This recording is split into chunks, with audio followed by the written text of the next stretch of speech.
ولکم نصف ما ترک ازواجکم ستاسو د پاره نیم مال دی چې پرېښی دی ستاسو زنانو ان لم یکن لهن ولد کچیر نو د دې د پاره اولاد فإن كان لهن ولد کچیر و د دې د پاره اولاد فلکم الربع ستاسو د پاره څلورمه حصہ ده مما ترکنا د هغه مال څه چې د مړه سوي ښځې پرېښی دی من بعد وصیت یوصین بها او دین بعد د دینه چې وصیت سوی مال ادا سی اور قرض هم پکې ادا سی. عزیزانو د سورۃ النساء آیت نمبر 12 اوله حصہ ده. عجیب خوبصورت آیاتونه اور عجیب خوبصورت میراث علم الله رب العزت بیان کړی دی. انسان تصور نشي کولای چې د میراث دومره شایسته قانون الله بیان کړی. اولاد ذکر وسو کور والا او د ټول دا وسنن چې دی د خاوند او د زنانې په आपस کې د میراث تعلق ک کور والا زنانه ملسي مال ورسره سونا ورسره د مزکه پر نوم د گاډي ورسره د هر څه چور سره دی شګ درنه او ګرانې کپڑے ورسره دی زنانه ملسو دغه مال به وسه حصہ ازمش خلک خیرات کې دا ملسو نو بس خیرات دی خیرات نه دی ازان یو ګتمی ما تراکه بلوي غړګي ما تراکه بلوي کالی ما تراکه قطعا داسې نه د ځم نن د قران آیت کې صفا واوري کچيري د دې زنانه اولاد نو د میړه د پاره نیمه حصہ مال دي دوی حصے به مال تقسیم سي نیمه حصہ د میړه ده نیمه حصہ به د زنانه او مور پلار تر کیستا خواشه خسر کچيري خواشه خسر د ژوند دینو د مور پلار د هغه ورونو به یا غخشان چورته وای اخشان اور خوند چې دی هغه ته به ورکه کچيري هغه هم نو اکاګانو ته به ورکه میراث په ګرځي په خاندان کې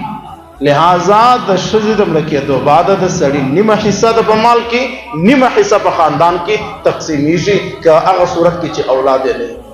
اور د دې شذ چې مخکې کم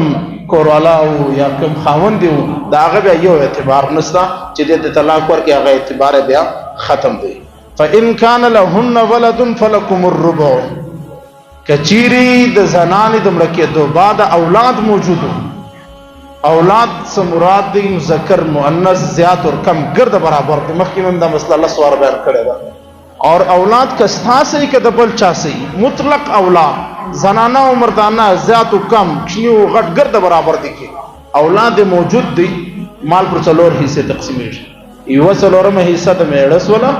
درې حصے کې به اول د اولاد غراواسي د اولاد غو د غي تقسیم شي چې هغه مخکې مش بیان کې مثل حظ الانثيين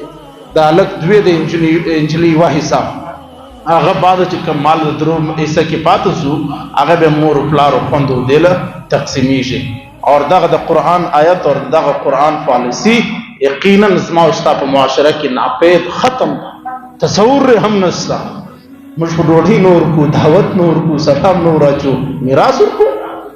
نو اسما او چې کوم دین او اسلام او شریعت دی هغه اسما او د مزاج مطابق دی قرآن مطابق نه دی قرآن مطابق دغه دی وګوره چې د بل خاوند اولاد ور سره هغه ته هم په میراث کې حساب کوي نن سبا په کورو کې موجود دی دا خو مریضی دی نو چې مریضی دی بیا د خو یو حق نشته زدا مسله بیانوم اخر کې ما مخکې اعلان کړی دا مسله ز اخر کې بیانوم چې د زموږ په معاشره کې د میراث سره کوم قانون دی ان شاء الله یو مسله کا خدای رب العزت کړو هغه په اخر کې بیانوم الله رب العزت فرمای مما ترکنا من بعد وصیت یوصین بها ای مخکیم دا مسله بیان سوس بیا بیان ک الله رب العزت دوباره تکرار وکي یاد وساته په قران کې چې وا خبره ډبل راسه په عام خبرو کې چې وا خبره ډبل سي هغه تکرار ہوتا وای به معنا ده مقصد نه لري لیکن په قران کې چې وا خبره ډبل راسه تکرار وسی د هغه خبري اهمیت وضاحت دی چې دا خبره ډیره مهمه او ډیره خاص ده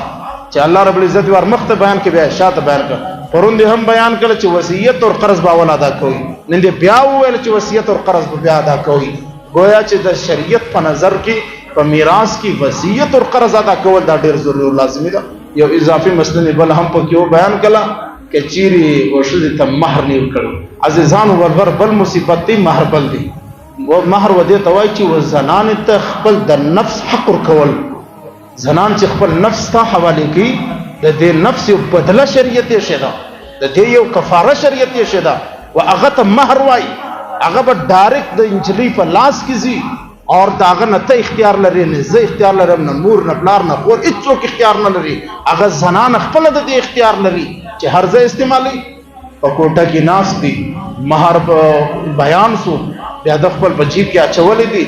زوی تاله مې دا راوړي، زوی تاله مې دا راوړي، تا ته چا ویل چې دی راوړه؟ اجازت دې واخلې که عاقله بالغه نجلۍ ده په دا مهر کې که چیرې دا میړه دغه مهر نه و ادا کړی چې دا زنانه مړه سي، اول به دا مهر سي راوځي د میراث څخه، ځکه چې مهر علما فرمایي چې دا قرضه ده، د ښځې پر خاوند باندې قرض دی دا شی. الله تعالی دې د عمل توفیق را نصیب کړي. سبب په درس کې میړه مرسي د زنانې څخه حق دی